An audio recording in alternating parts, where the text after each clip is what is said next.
সদ্য ঘোষিত বিধানসভা বাজেটে 33% নারীদের ক্ষেত্রে সংরক্ষণ রাখা হয়েছে। বিষয়টি অত্যন্ত মনোগ্রাহী, এ বিষয়ে কোনো সন্দেহ নেই। 1 লক্ষ সরকারি চাকরিতে 33% নারীরা চাকরি পাবেন। ভালো উদ্যোগ। এবারে এই ক্ষেত্রে সোশ্যাল মিডিয়াতে সমালোচনার ঝড় উঠেছে। তাহলে কি এসসি, এসটি, ওবিসি অথবা অনগ্রসর সম্প্রদায়ের মানুষের সঙ্গে নারীদের কি এক আসনে বসানো হলো? এই বিষয়টি ভেবে দেখা জরুরি। বিদায়ী সরকার লক্ষ্মীর ভাণ্ডার চালু করে 3টি বিধানসভা নির্বাচন সাফল্যের সঙ্গে উত্তীর্ণ করতে পারেননি। শেষ বেলায় ঝাড় খেয়েছে সরকার, অর্থাৎ সেখানে অন্নপূর্ণা যোজনা এগিয়ে রয়েছে। কারণ সেখানে বলা ছিল লক্ষ্মীর ভাণ্ডার 1500 যারা পান তারা 3000 টাকা পাবেন।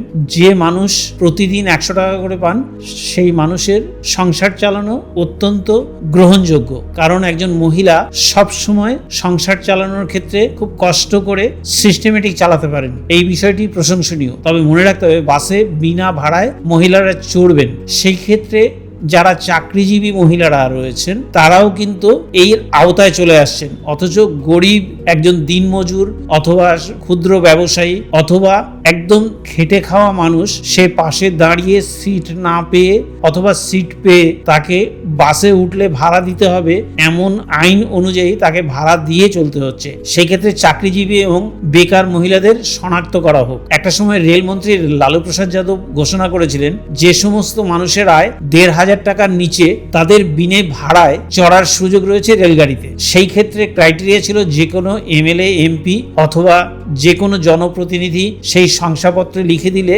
হবে, যেমন হচ্ছে সে মাসে 1500 টাকা নিচে রোজগার করে। পরবর্তীতে রেল দফতর প্রায় লাটে ওঠার জোগাড়। এরপরে রেলমন্ত্রীর চেয়ারে বসেন নীতিশ কুমার। তিনি এসে এই বিষয়টিকে মান্যতা দিলেন। অবশ্যই গরিব মানুষেরা বিনা ভাড়ায় যাতায়াত করতে পারবেন, কিন্তু সেটা লিখে দিতে হবে বিডিওকে। একজন এক্সিকিউটিভ অফিসার লিখে দেবেন যে এই মানুষটির রোজগার মাসে 1500 টাকার নিচে। এরপর থেকেই সমস্ত রেলগাড়িতে বিনা ভাড়ায় যাতায়াত বন্ধ হয়ে গেল। তার মানে বুঝতে হবে নীতিশ কুমার যে বিষয়টি চালু করেছিলেন যে বিনা ভাড়ায় চলার বিষয়টি তারা রেখেছেন, কিন্তু সেই ক্ষেত্রে একজন এক্সিকিউটিভ অফিসারের লিখিত যখন আদেশ হয়ে গেল অটোমেটিক বন্ধ হয়ে যায়। পরবর্তীতে একটা সময় দেখা গেছে এই ক্ষেত্রে বলা ভালো যে 33% মহিলাদের সংরক্ষণ অবশ্যই প্রয়োজন, কিন্তু এই ক্ষেত্রে আবার ভুললে চলবে না, একজন নারীর চাকরি হলে সে কিন্তু চাকরিজীবী পুরুষকেই বিয়ে করবেন। যদিও এই নিয়ে অনেক বিতর্ক রয়েছে, কিন্তু একজন কখনো বলা হয় না যে বেকার মেয়ে, সেই ক্ষেত্রে কিন্তু বলা হয় একজন বেকার ছেলে। তাহলে কোনো চাকরিজীবী মহিলা কিন্তু কিছুতেই কোনো বেকার পুরুষকে বিয়ে করবেন না, যদি না তার সঙ্গে আগের ভালোবাসার সম্পর্ক থাকে, অর্থাৎ প্রেমের সম্পর্ক যদি থাকে, সেই ক্ষেত্রে ব্যতিক্রম। নারীদের যেমন সংসার চালানোর দক্ষতা রয়েছে, তারা খুব সিস্টেমেটিক চলতে পারেন।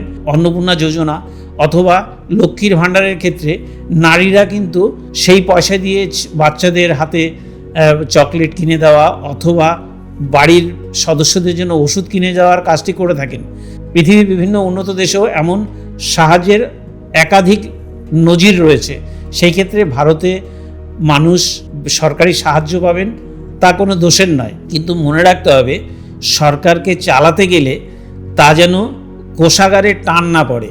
তবে আগের সরকারের ক্ষেত্রে দেখা গেছে মেলা খেলাতে প্রচুর অর্থ ব্যয় করেছেন, যদিও 1.5 মাসের শুভেন্দু অধিকারীর সরকার এখনো পর্যন্ত সে পথে হাঁটেননি।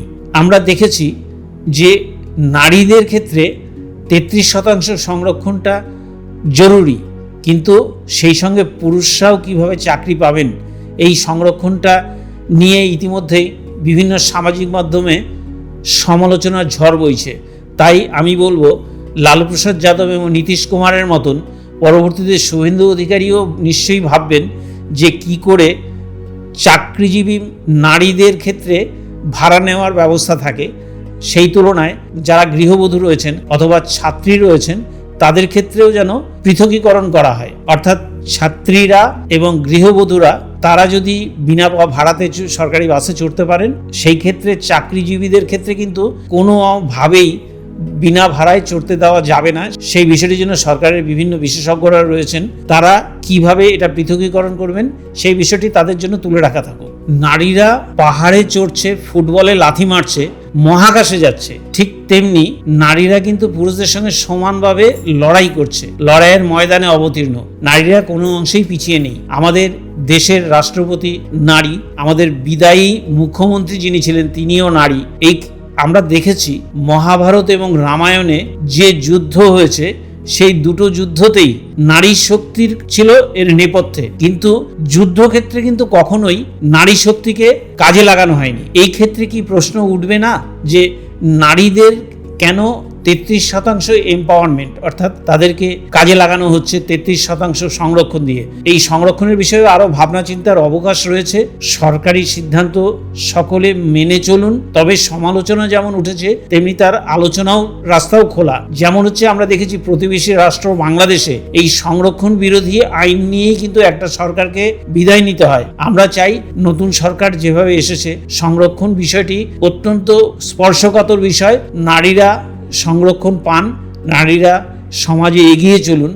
আমরা একটা সময় দেখেছি একজন অভিনেত্রীকে জিজ্ঞেস করা হয়েছিল বিচারকের ভূমিকায় নারী এবং পুরুষ কাকে আপনি বাছবেন।